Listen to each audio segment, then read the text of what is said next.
매일 성경 큐티 힌트 2024년 8월 21일 예레미야 51장 33절에서 44절까지 말씀.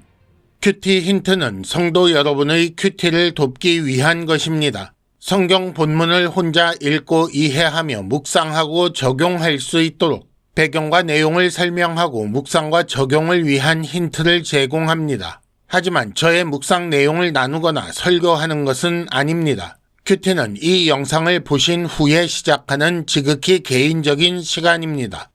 이제 함께 말씀을 읽어보겠습니다. 만군의 여호와 이스라엘의 하나님께서 이와 같이 말씀하시되 딸 바벨론은 때가 이른 타작마당과 같은지라 멀지 않아 추수 때가 이르리라 하시도다. 바벨론의 느부갓네살 왕이 나를 먹으며 나를 멸하며 나를 빈 그릇이 되게 하며 큰 뱀같이 나를 삼키며 나의 좋은 음식으로 그 배를 채우고 나를 쫓아내었으니 내가 받은 폭행과 내 육체에 대한 학대가 바벨론에 돌아가기를 원한다고 시온 주민이 말할 것이요 내 피 흘린 죄가 갈대아 주민에게로 돌아가기를 원한다고 예루살렘이 말하리라. 그러므로 여호와께서 이와 같이 말씀하시되 보라, 내가 네 송사를 듣고 너를 위하여 보복하여 그의 바다를 말리며 그의 샘을 말리리니 바벨론이 돌무더기가 되어서 승냥이의 거처와 혐오의 대상과 탄식거리가 되고 주민이 없으리라. 그들이 다 젊은 사자같이 소리 지르며 새끼 사자같이 으르렁거리며 열정이 일어날 때에 내가 연회를 베풀고 그들이 취하여 기뻐하다가 영원히 잠들어 깨지 못하게 하리라.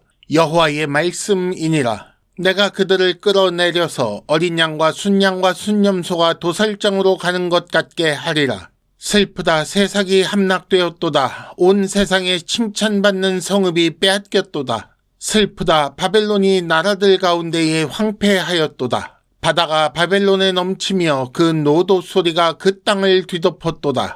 그 성읍들은 황폐하여 마른 땅과 사막과 사람이 살지 않는 땅이 되었으니 그리로 지나가는 사람이 없도다. 내가 배를 바벨론에서 벌하고 그가 삼킨 것을 그의 입에서 끌어내리니 민족들이 다시는 그에게로 몰려가지 아니하겠고 바벨론 성벽은 무너졌도다. 아멘. 오늘의 큐티 힌트 3가지입니다. 첫째, 본문에서 판사, 원고 측, 피고 측을 찾아보시기 바랍니다. 둘째, 하나님께서 바벨론에 보복하는 내용을 잘 보십시오. 셋째, 세상에서 인정과 칭찬을 받는 것은 중요하지 않습니다. 큐티 힌트 첫 번째, 본문에서 판사, 원고 측, 피고 측을 찾아보시기 바랍니다.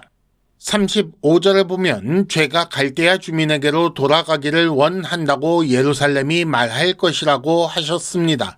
그리고 이어지는 36절에서는 내가 네 송사를 듣고 너를 위하여 보복한다고 하셨습니다.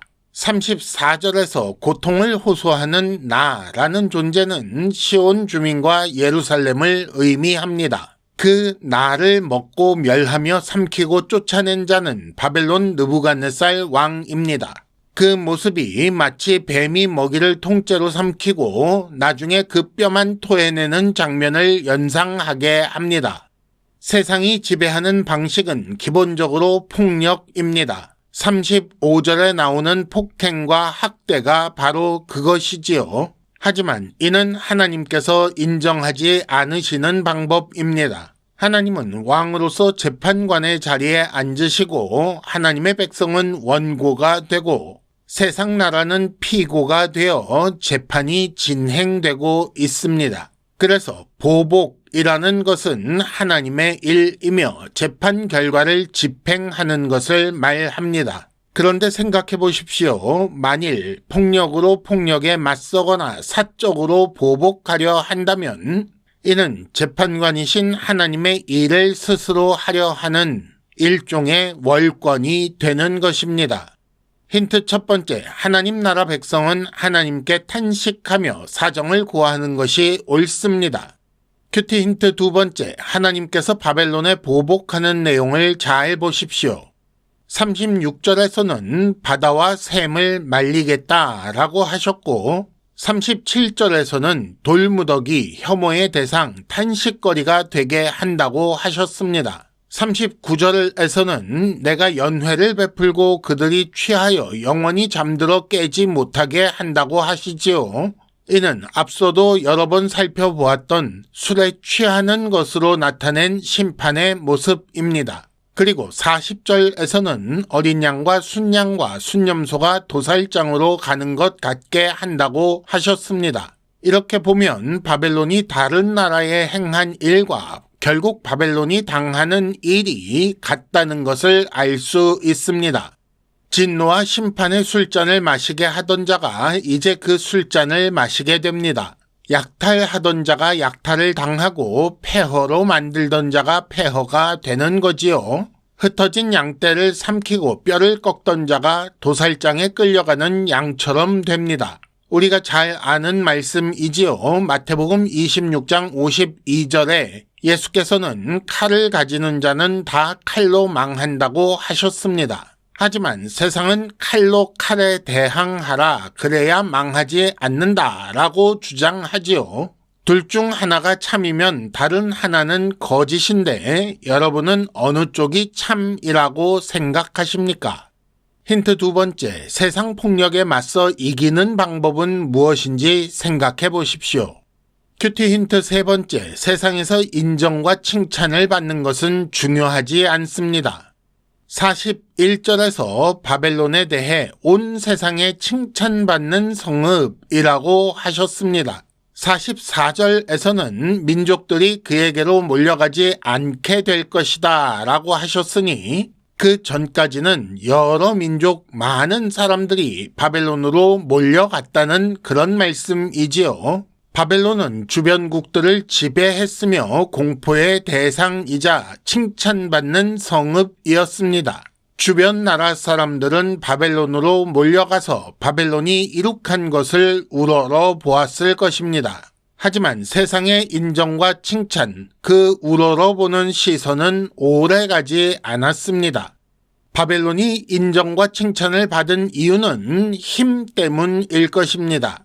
왜냐하면 이 세상은 힘으로 지배하는 세상이기 때문입니다. 사람들이 바벨론으로 몰려간 이유도 마찬가지이겠지요. 그 힘으로 이룩한 것을 보려 하거나 그 가운데에서 힘을 얻을 방법을 찾으려는 그런 이유에서 몰려갔을 것입니다. 이렇게 세상은 그것이 어떤 종류의 힘이든 힘을 우러러 보게 되어 있습니다. 하지만 하나님은 칭찬받는 바벨론을 멸망시키셨고 이후로 세상은 힘을 잃은 바벨론에 대해 무관심하게 됩니다.